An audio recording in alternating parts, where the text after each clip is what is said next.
الحمدللہ رب العالمین والصلاة والسلام علی سید الانبیاء والمرسلین وعلی آلہ واصحابہ اجمعین۔ سامعین و ناظرین، آج ہماری گفتگو کا موضوع ہے کہ کیا اولیاء اللہ کے مزارات پر جا کر اللہ کے ولیوں سے مدد مانگنا یہ جائز ہے یا نہیں، اور اولیاء اللہ کے نام کی نظر و نیاز کرنا اس کا کیا معنی ہے اور کیا یہ جائز ہے یا نہیں۔ ان امور پر میں بالخصوص قبلہ عالم سیدنا پیر مہر علی شاہ رحمۃ اللہ تعالی علیہ آپ کا جو عقیدہ اور نظریہ ہے اس کو پیش کروں گا۔ اس سے پہلے میں ایک حوالہ حضرت شاہ عبدالعزیز محدث دہلوی رحمۃ اللہ تعالی علیہ آپ کا ایک حوالہ پیش کرنا چاہتا ہوں۔ آپ کو اہل سنت و جماعت بھی اپنا امام اور پیشوا تسلیم کرتے ہیں، غیر مقلدین وہابی اور دیوبندی حضرات بھی ان کو اپنا امام اور پیشوا تسلیم کرتے ہیں۔ یہ میرے پاس شاہ عبدالعزیز محدث دہلوی کا فتاویٰ ہے، فتاویٰ عزیزی۔ اس فتاویٰ عزیزی کا یہ صفحہ نمبر ہے 175۔ اس پر حضرت شاہ عبدالعزیز محدث دہلوی فرماتے ہیں، دوسرا یہ امر اس سوال میں قابل لحاظ ہے کہ مدد چاہنا دو طور پر ہوتا ہے۔ ایک طور یہ کہ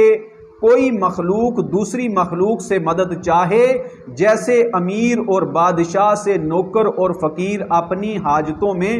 مدد چاہتے ہیں، اور عوام الناس ایسا ہی اولیاء اللہ سے یہ چاہتے ہیں کہ اللہ کی درگاہ میں آپ دعا کریں کہ اللہ تبارک و تعالیٰ کے حکم سے ہمارا فلاں مطلب حاصل ہو جائے۔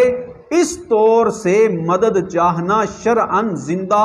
اور مردہ سب سے جائز ہے، یعنی اللہ کے کسی ولی کے مزار پر جا کر اس اللہ کے ولی سے مدد مانگنا اور اس کی بارگاہ میں یہ سوال کرنا کہ اے اللہ کے ولی، رب کی بارگاہ میں ہمارے لیے دعا کرو، اللہ ہمارا فلاں کام جو ہے اس کو آسان فرما دے، فلاں مشکل اللہ ہماری آسان فرما دے، تو فرماتے ہیں اس طور پر مدد مانگنا زندہ اور مردہ دونوں سے جائز ہے۔ اور پھر حضرت شاہ عبدالعزیز محدث دہلوی رحمۃ اللہ تعالی علیہ دوسرے مقام پر ارشاد فرماتے ہیں اہل قبور سے استمداد کرنا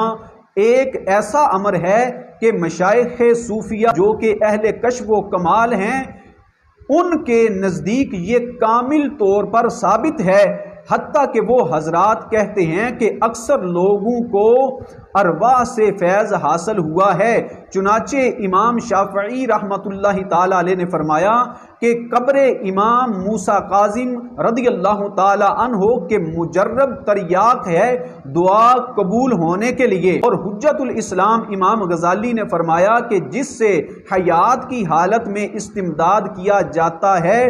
اس کی موت کے بعد بھی استمداد کیا جاتا ہے، یعنی جس اللہ کے ولی سے زندگی میں مدد طلب کرنا یہ جائز ہے، اس کے وصال کے بعد بھی اس اللہ کے ولی سے مدد طلب کرنا یہ جائز ہے۔ یہ حضرت شاہ عبدالعزیز محدث دہلوی رحمۃ اللہ تعالی علیہ آپ نے اپنا نظریہ بیان فرمایا، اور اس بارے میں قبلہ عالم سیدنا حضرت پیر مہر علی شاہ رحمۃ اللہ تعالی علیہ آپ کا کیا عقیدہ ہے، آپ کا کیا نظریہ ہے، یہ میرے پاس قبلہ عالم سیدنا پیر مہر علی شاہ رحمۃ اللہ تعالی علیہ کی کتاب ہے اعلاء کلمات اللہ فی بیان وما اہل بہ لغیر اللہ۔ اس کا صفحہ نمبر ہے جناب والا 194۔ اس پر حضرت قبلہ عالم سیدنا پیر مہر علی شاہ رحمۃ اللہ تعالی علیہ آپ ایک سوال کا جواب دیتے ہوئے آپ ارشاد فرماتے ہیں کہ ایاک نستعین کا معنی اور مدلول صرف یہ ہے کہ طلب مدد کرنا اس طرح کے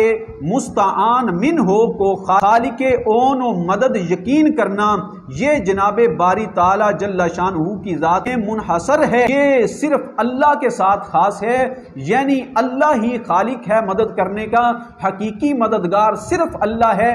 اور آگے ارشاد فرماتے ہیں اگر استعانت کے یہ معنی نہ لیے جائیں بلکہ استعانت بمعنی اس امر کے کہ مستعان من ہو کو مظہر اون جانے یعنی یہ عقیدہ رکھے کہ اللہ تبارک و تعالی حقیقی مددگار ہے اور اللہ اپنے بندوں کے ذریعے مدد کروا دیتا ہے، اللہ کی مدد اللہ کے ولیوں سے ظاہر ہوتی ہے۔ اگر یہ عقیدہ رکھے اور اس طریقے سے اللہ کے ولی سے مدد مانگے تو فرماتے ہیں لہٰذا یہ مدد مانگنا مخلوق سے ممنوع نہیں ہے۔ آگے فرماتے ہیں جیسے ارشاد الہی ہے وَتَعَاوَنُوا عَلَى الْبِرِّ وَالتَّقْوَى سے ظاہر ہے، یعنی نیکی اور تقوی کے کاموں میں ایک دوسرے کی مدد کیا کرو۔ پس یہ کہنا کہ مطلقاً مدد کا طلب کرنا جناب باری تعالیٰ کے ساتھ مختص ہے اور اسی میں منحصر ہے اور کسی طور پر بھی مخلوق سے مدد طلب نہیں کی جا سکتی، فرماتے ہیں یہ لا علمی اور جہالت کی وجہ سے ہے۔ یعنی یہ کہنا کہ اللہ کے ولیوں سے مدد مانگنا یہ جائز نہیں۔ قبلہ عالم سیدنا پیر مہر علی شاہ رحمۃ اللہ تعالی علیہ آپ فرماتے ہیں یہ لا علمی اور جہالت ہے۔ اس عبارت سے واضح ہوا کہ قبلہ عالم سیدنا حضرت پیر مہر علی شاہ رحمۃ اللہ تعالی علیہ کے نزدیک اولیاء اللہ سے مدد مانگنا یہ بالکل جائز ہے۔ اور اسی الاؤ کلمات اللہ فی بیان وما اہل بہ لغیر اللہ کے صفحہ نمبر 222 پر سوال کیا گیا کہ قبور پر جانا جو مسنون ہے وہ جانا وہی ہے جس سے غرض موتا کے لیے دعائے مغفرت ہو، اور اہل قبور سے استمداد اور مدد مانگنے کے لیے جانا ہرگز مسنون نہیں۔ یہ سوال اٹھایا گیا کہ قبرستان صرف اس لیے جانا چاہیے کہ بندہ اہل قبور کے لیے دعا کرے، اس لیے نہیں جانا چاہیے کہ بندہ اہل قبور سے مدد مانگے؟ تو اس کے جواب میں قبلہ عالم سیدنا پیر مہر علی شاہ رحمۃ اللہ تعالی علیہ آپ ارشاد فرماتے ہیں ہاں مسنون وہی ہے جو تم نے کہا، لیکن کاملین یعنی اللہ کے ولیوں سے استعانت کرنا بھی شرعاً ثابت ہے اور اس کے ناجائز ہونے پر کوئی شرعی دلیل قائم نہیں۔ قبلہ عالم سیدنا پیر مہر علی شاہ رحمۃ اللہ تعالی علیہ آپ ارشاد فرماتے ہیں کہ قبرستان جانا چاہیے اس غرض سے کہ بندہ اہل قبور کے لیے دعا کرے، اور فرماتے ہیں اللہ کے ولیوں سے مدد مانگنا اس کے ناجائز ہونے پر کوئی شرعی دلیل نہیں ہے، یعنی اللہ کے ولی کی قبر پر جا کر اللہ کے ولی سے مدد طلب کرنا، مدد مانگنا، فرماتے ہیں یہ بھی بالکل جائز ہے، اس کے ناجائز ہونے پر کوئی شرعی دلیل قائم نہیں ہے۔ اور آگے فرماتے ہیں اللہ تبارک و تعالی نے فرمایا وَتَعَاوَنُوا عَلَى الْبِرِّ وَالتَّقْوَى، زندگان و مردگان ہر دو سے استعانت کی اجازت بخشتی ہے۔ زندوں سے استعانت کی اجازت تو بالکل ظاہر ہے کہ مخالفین بھی اس کے منکر نہیں، باقی رہے اموات تو یہ بھی ثابت ہے اس لیے کہ ارواح زندہ ہیں اور موت اور زندگی کا زوال محض بدن پر طاری ہوا ہے۔ تو یہ قبلہ عالم سیدنا حضرت پیر مہر علی شاہ رحمۃ اللہ تعالی علیہ آپ کا عقیدہ اور آپ کا نظریہ ہے کہ آپ کے نزدیک اللہ کے ولی کی قبر پر جا کر اللہ کے ولی سے مدد مانگنا یہ بالکل جائز ہے، یہ ناجائز اور شرک ہرگز نہیں ہے۔ اب اس ضمن میں دوسرا سوال یہ ہے کہ کیا اللہ کے ولیوں کے اصال ثواب کے لیے نظر و نیاز کرنا یہ جائز ہے یا ناجائز ہے، کیا یہ شرک ہے؟ اس بارے میں بھی قبلہ عالم سیدنا پیر مہر علی شاہ رحمۃ اللہ تعالی علیہ آپ نے اپنے عقیدے کی وضاحت فرمائی، اور اس کتاب الاؤ کلمات اللہ فی بیان وما اہل بہ لغیر اللہ اس کے صفحہ نمبر 86 پر آپ نے اس بات کی وضاحت فرمائی۔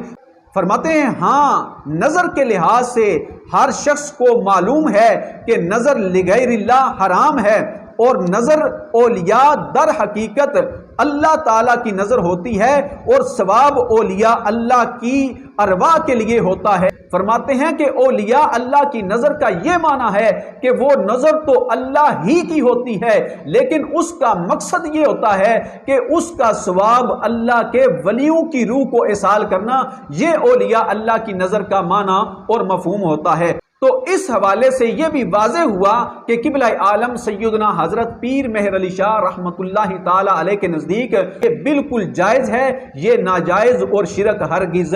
نہیں ہے۔ اور اس طرح کی نظر و نیاز کے جائز ہونے پر آپ کے سامنے ایک حوالہ دیوبندیوں کے حکیم الامت اشرف علی تھانوی صاحب کی کتاب امداد المشتاق کے صفحہ نمبر 86 سے آپ کے سامنے پیش کرنا چاہتا ہوں، اس کو بھی سماعت فرما لے۔ یہ یہاں صفحہ نمبر 86 پر لکھا ہے، حضرت حاجی امداد اللہ مہاجر مکی ان کے حوالے سے یہ لکھا ہے، لکھتے ہیں کہ جب مثنوی شریف ختم ہو گئی، بعد ختم حکم شربت بنانے کا دیا اور ارشاد ہوا کہ اس پر مولانا روم کی نیاز بھی کی جاوے گی۔ 11 بار سورہ اخلاص پڑھ کر نیاز کی گئی اور شربت بٹنا شروع ہوا۔ آپ نے فرمایا کہ نیاز کے 2 معنی ہیں، ایک عجز و بندگی اور وہ سوائے خدا کے دوسرے کے واسطے نہیں بلکہ ناجائز اور شرک ہے، اور دوسرے خدا کی نظر اور ثواب خدا کے بندوں کو پہنچانا یہ جائز ہے۔ لوگ انکار کرتے ہیں، اس میں کیا خرابی ہے؟ اس حوالے سے یہ ثابت ہوا کہ دیوبندیوں کے پیر و مرشد حاجی امداد اللہ مہاجر مکی ان کے نزدیک بھی اس طرح کی نظر و نیاز کرنا یہ بالکل جائز ہے۔ اور اس پر ایک حوالہ غیر مقلدین اور وہابی حضرات کے امام و پیشوا شاہ اسماعیل دہلوی کی کتاب صراط مستقیم سے بھی ایک حوالہ آپ کے گوش گزار کرنا چاہتا ہوں، اس کو بھی سماعت فرمائیں۔ یہ صراط مستقیم کتاب کا صفحہ نمبر 74 ہے، اس پر یہ لکھا ہے، شاہ اسماعیل دہلوی جو کہ امام اور پیشوا ہیں دیوبندی اور غیر مقلدین حضرات کے، وہ لکھتے ہیں، اور یہ بھی گمان نہ کریں کہ فوت شدہ لوگوں کو طعام سے فائدہ پہنچانا اور ان کی فاتحہ خوانی ٹھیک نہیں ہے، اس لیے کہ یہ کام تو بہت بہتر اور افضل ہے۔ ہماری غرض صرف یہ ہے کہ رسم کا پابند نہ ہونا چاہیے، تاریخ اور دن اور طعام کی جنس اور قسم کی تعین کے بغیر جس وقت اور جس قدر کے موجب ثواب ہو بجا لائے، اور جب میت کو کچھ نفع پہنچانا منظور ہو تو اسے کھانا کھلانے پر ہی موقوف نہ سمجھنا چاہیے، اگر ہو سکے تو بہتر، ورنہ سورہ فاتحہ اور سورہ اخلاص کا ثواب بہت بہتر ہے۔ یعنی شاہ اسماعیل دہلوی نے بھی اس طرح کی نظر و نیاز اور اس طرح کے اصال ثواب کو بالکل جائز اور مستحب سمجھا۔ ان حوالہ جات کی روشنی میں یہ بات بالکل واضح ہوگی کہ اولیاء اللہ کی نظر، جس کا معنی یہ ہے کہ اللہ کے ولیوں کی روح کو اصال ثواب کرنا، یہ بالکل جائز ہے، ناجائز اور شرک ہرگز نہیں ہے۔ دعا ہے کہ اللہ تبارک و تعالی ہم سب کو عمل کی توفیق عطا فرمائے۔